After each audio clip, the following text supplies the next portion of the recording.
Hi, you folks. It's Jabria Jabbers, and I'm probably gonna, on my nose, ignore that part.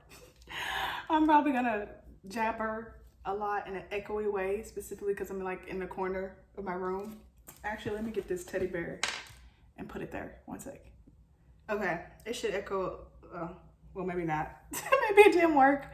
But today we're gonna be reviewing The House of Hidden Meanings as well as Pucking Wild by Emily Rath. I believe that's how you say her name. I already returned that book to the library, so we will start with this one. RuPaul, House of Hidden Meanings, the memoir. So at the end of this review, I'll be giving my rating out of 5. Yeah, just to kind of prelude this, there's not really a plot. This will be the first like autobiography, or I don't even know, it's not an autobiography. I feel like that's the issue. That's a point that I want to make. This is the first memoir that I will be reviewing on Jabria Jabbers, so make sure you subscribe to see more in the future and share and leave a comment and things like that. Yeah, I'll be saying that at the end. So basically, I feel like we all know who RuPaul is, but if you don't know, RuPaul is not a drag queen, but the queen of drag. If you've seen the iconic interview with Jimmy Fallon, that's what he is. And so things that I was like surprised about, like I went into this book with absolutely no like idea of what would be happening, because I only know RuPaul from like glimpses that I've seen of the drag show, the drag race, and just like him being in different movies and stuff. But I did watch that one series, like The Queen and AJ on Netflix.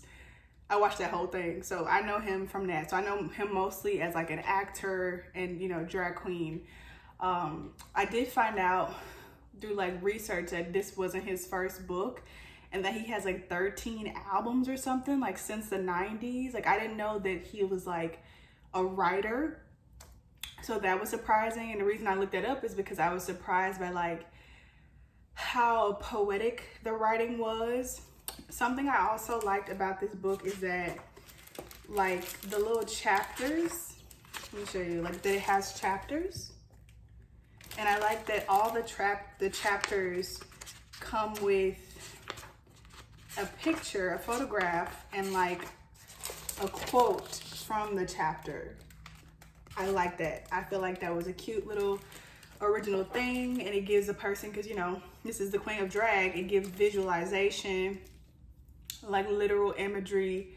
And I feel like there's something poetic about like adding a meaningful quote going along with the chapter title. I feel like it feels more grand, and I really appreciate that little extra effort.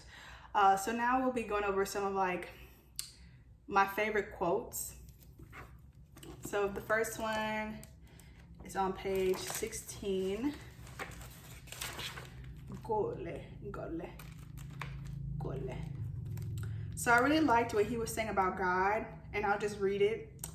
I can remember being young and hearing stories from the Bible and thinking they didn't sound quite right. In my mind, religion simplifies complicated concepts so people can understand them more easily. The devil is the ego.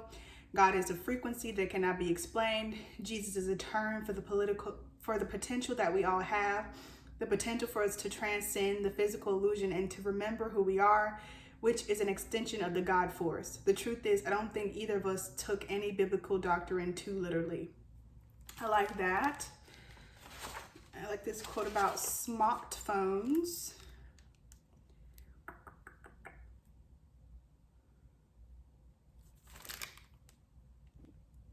The quote is not about smartphones, it's about smart people. It says, when I was a kid, I used to think about the smartest people in the world. What were they doing? What were they thinking about? I felt certain that they weren't people with platforms, the politicians in Washington or the movie stars in Hollywood. The smartest people in the world, I believed, weren't people you would ever hear from, because the smartest people in the world were smart enough to keep their mouths shut. They understood that you would be a burden at the stake, that they understood that you would be burned at the stake if you showed how much you knew. Love that.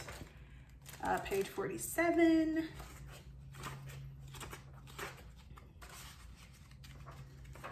This is some ASMR. ASMR. Okay. He was always searching for something I was afraid that he would not find. I thought of him as my baby. It was as if, like me, he had come from outer space. Like me, it seemed he was different. He had come to this world alone without allegiances to convention that bonded people to normality. And then from like the last chapter,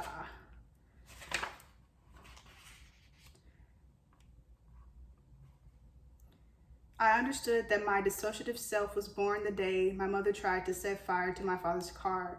And from that moment, I had started using drugs. I had been chasing that dissociative state, trying not to be fully present in my body, trying to separate myself from the pain and trauma that lurked in the shadows.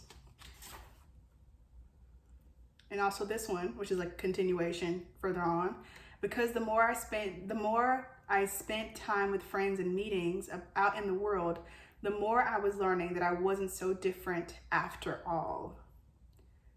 I had always known that on some level that there was only one of us here, that everything was connected. The ego, that sense of separateness, of self-importance, of self-seriousness, serves only to alienate and divide. But I too had fallen into that trap. Those are some of my favorite writings. What I was surprised about, what I really liked about this book is like that RuPaul was more spiritual than I expected. Like very, very woo-woo. Very woo-woo and like alien superstar vibes, but it makes sense because the queen's a superstar. RuPaul is a superstar, so it makes sense.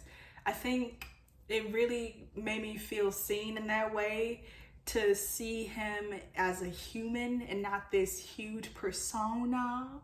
On the other hand, here are the things I did not like. I did not finish this book. As you can see, I left my bookmark here.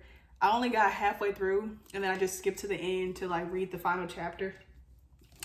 And that's what I did not, and that's what I was saying at the beginning, where this felt more autobiographical, which I guess it could be considered more so than a memoir. And I'm not like a technical term person, but in my opinion, like an autobiography is like, these are the days that happened in my life. This happened and this happened and this happened and this happened. Like, this is my biography of my life. And in my opinion, a memoir is kind of like a reflection of specific times in your life surrounding a certain like point. So for example, I'm pretty sure Michelle Obama's book, Becoming, is a memoir. And of course she talked about like her whole life, but like it was all centered around like the eventuality that she would become the first Black first lady in the White House. Like that was very apparent, and you could hear her like sprinkling that in. Like, I didn't know it at the time, but this would lead to this, and I never expected this to happen. And what I don't like is that, you know, obviously I didn't finish it, but from what I read, RuPaul didn't do that. Like the whole time I'm waiting for him to connect it to this huge success and worldwide fame that he has now till this day. And it wasn't. It was like reading a story about some random child that we don't give two shits about. Like, imagine if you were reading a book about some random kid and they just speak about it like from that time without connecting it to what would eventually give them that interesting flair. And it's not to say that RuPaul had a boring childhood or boring teenage years or boring 20s, because that is not true at all. It was actually very, very adventurous, and I was very surprised to hear it. But I just feel like it was just too many little stories that were not necessary. I feel like they were necessary like to him and that he wanted to share those, and I appreciate the vulnerability there, but I just feel like we didn't need to know about this fling that you had. We didn't need to know about this day that you went to the beach, or this drive that you had with your cousin. You know, I feel like we didn't need to know these things. I feel like he could have written like one of those good stories for a chapter, sprinkled in little memories then and there to ground the point and the purpose of each chapter. I didn't like these little fucking dashes. Drove me crazy. These motherfuckers. I don't know what it's called, but it's like these little sub chapters within a chapter. I don't like those. I would much prefer that if you are going to use those little breaks inside of a chapter, that it be very infrequent and that it have like a nice shift that's still related to the chapter. When you have multiple of those within a chapter, and these chapters are already fairly short because it's a fairly short memoir, it's too much information, and I feel like it just pulled away from the point. Something else that I want to talk about is like, because I went in with this expectation of this big persona, I feel like you either need to deliver on that big persona in the book, especially to audience, like people, readers like me who don't know anything about you. So you either need to meet that expectation or you need to blow it out of the water. Like you need to blow it out of the water with something, whether it's tragedy or humor or wit or extreme poeticness. And this just does not do it for me. I have very high standards when it comes to like the quality of writing and the flow of it. And like I was saying, RuPaul was surprisingly poetic, but it wasn't enough to make me get lost in the chapters. I much preferred reading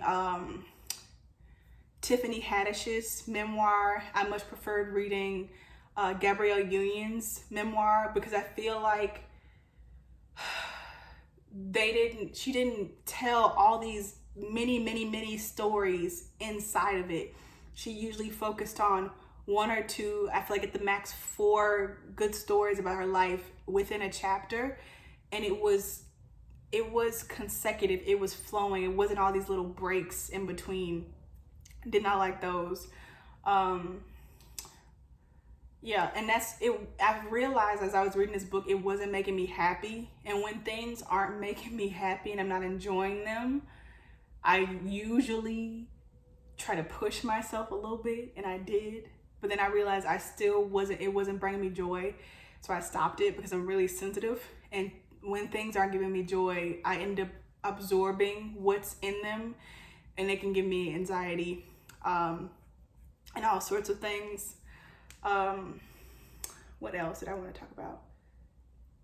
Yeah, even the ending, I felt like it just was bland. I feel like it fell flat for me, and it's maybe because I didn't have like the buildup of like the chapters before it, but I just feel like it was just plain. Like, let me read it. Like, this is the ending of the chapter, not the epilogue.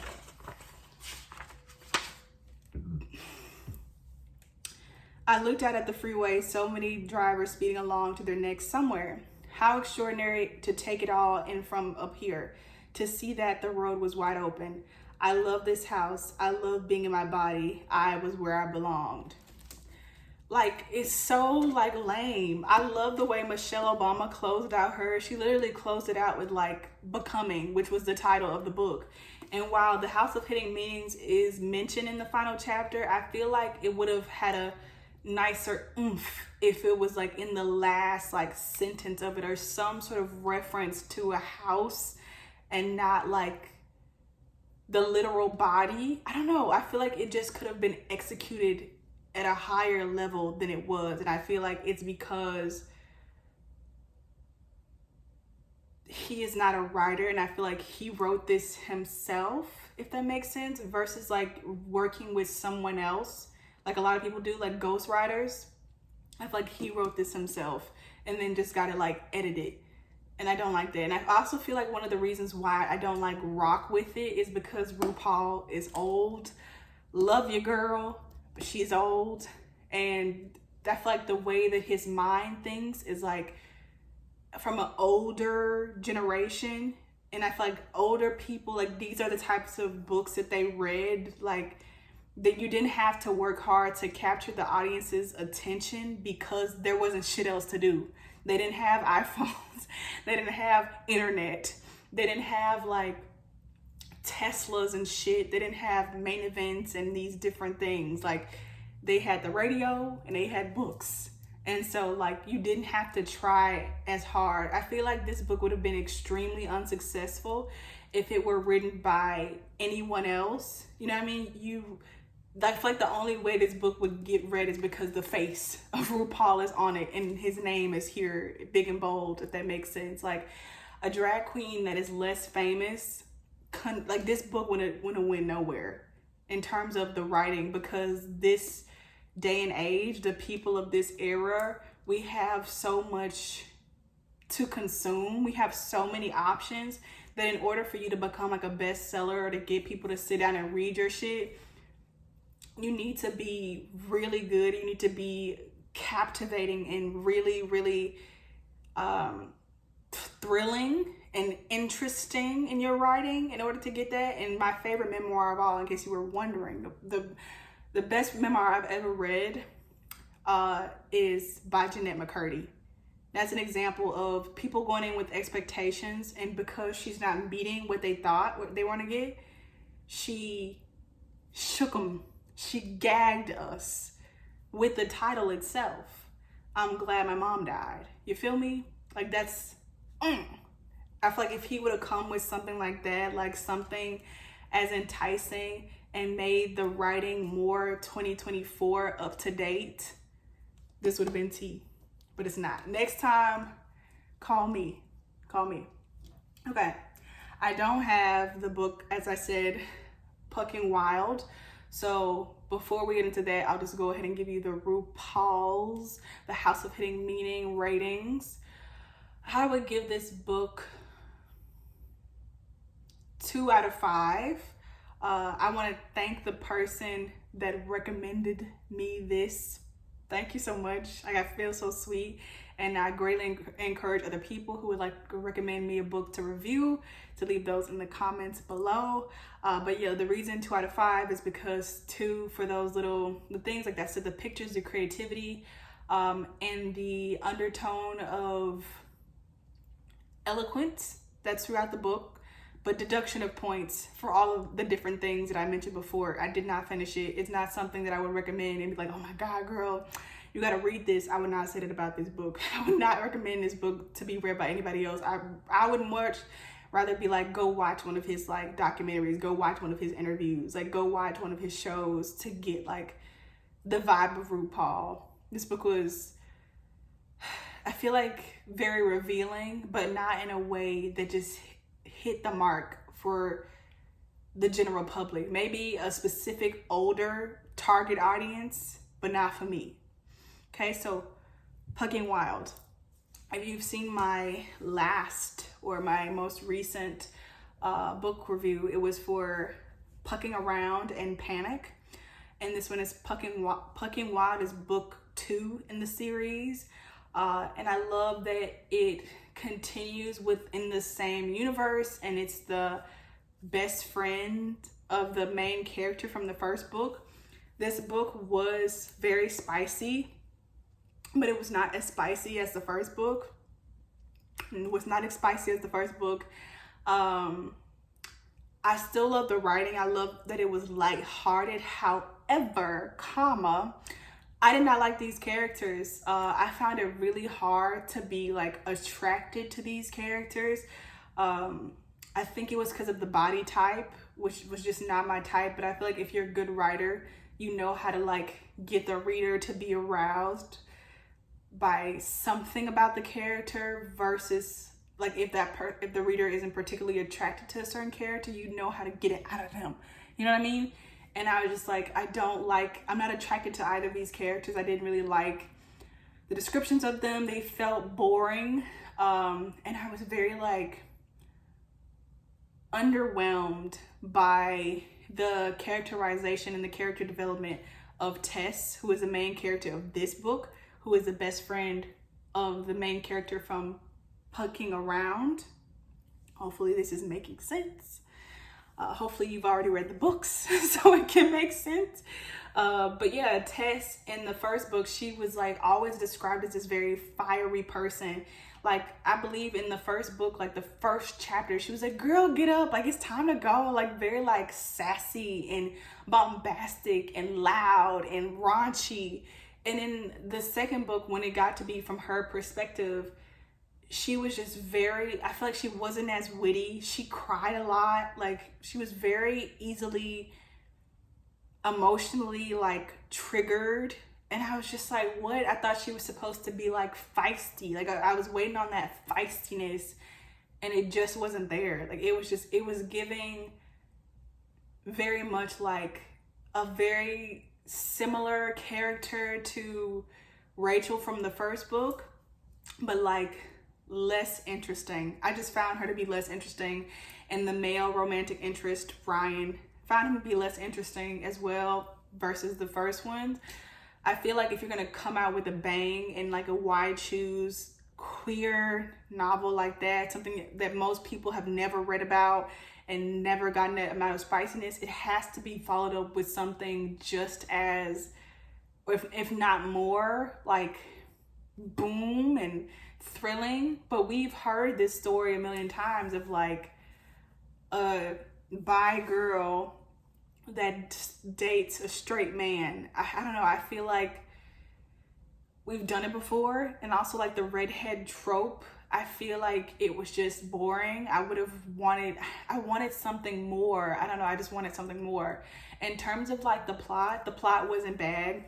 The plot wasn't bad at all. I think the plot and like the challenges and the tension of the story itself was very well written because it triggered me. I was very triggered by all the gaslighting that happened in the story, which can only happen if you're doing a good job writing about it.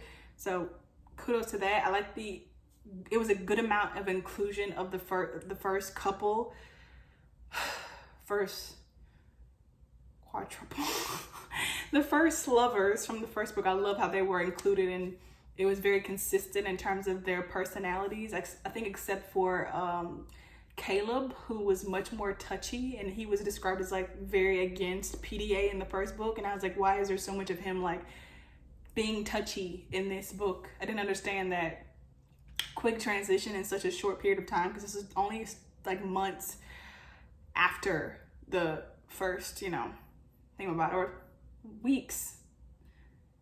Yeah, this wasn't very long because it picks up right where it left off, but like what I'm talking about happens like a few months afterwards. And so it's like, I'm like, how, like what happened to make him get more comfortable with public displays of affection? But yeah, I can't wait to read the third one. I'm hoping the third one will be about who I want it to be about. I haven't read ahead. I haven't looked at anything. And for my rating for Pucking Wild, out of 5, I will give it a 3. I will give it a 3. 3 because it's a long book and I wanted to read, like I didn't have a lot of trouble like wanting to get through it, but not 5 because the first one I couldn't put it down. It was so intriguing, it was so arousing, it was so thrilling, and it was so new. It had to be 5 out of 5, but this one, it was like, I've seen this before. I've read a story before about the guy with the blonde hair and blue eyes being sweet.